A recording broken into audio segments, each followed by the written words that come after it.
This video will continue our study of conservative vector fields by working an example of finding a potential function from a conservative vector field. Remember, if we have a conservative vector field, and we're just going to go ahead and assume, because they said for the conservative vector field, we could show that it was. We know that there exists some phi that is equal to our vector there. All right, so what that means is that each component is the gradient, each component is part of the gradient calculation, which is the partial derivative of phi with respect to x, and then the partial derivative of phi with respect to y. That's also, let's go ahead and label these, m and n.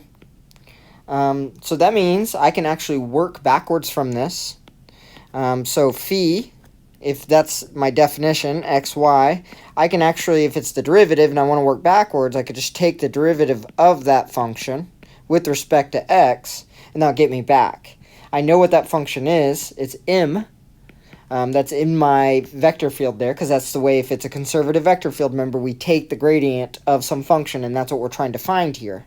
So now this is the derivative of e to the x cosine y dx. This is, that integral is e to the x cosine y. Cosine y is just a constant there. And then we have to include a function of y. Because if phi included like a y squared right there and I took the derivative with respect to x, it would have just went away. So I got to take account for it. Okay, so thus we have a phi now. It's not complete, but it's e to the x cosine y plus h of y. I know I practically rewrote, but I wanted it right there. So if that's the case, then I can take the partial of that phi with respect to y, and this is going to give me, okay, let's do that. With respect to y, cosine y, I got a negative e to the x sine y plus h prime of y. Okay, we also know from up here that phi with respect to y is the same thing as n. So I'm going to set this equal to n. So n is negative e to the x sine y. This tells me, so h prime of y equals 0, which tells me h of y is just a constant c.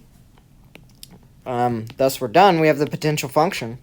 Thus phi of xy is equal to e to the x cosine y plus c.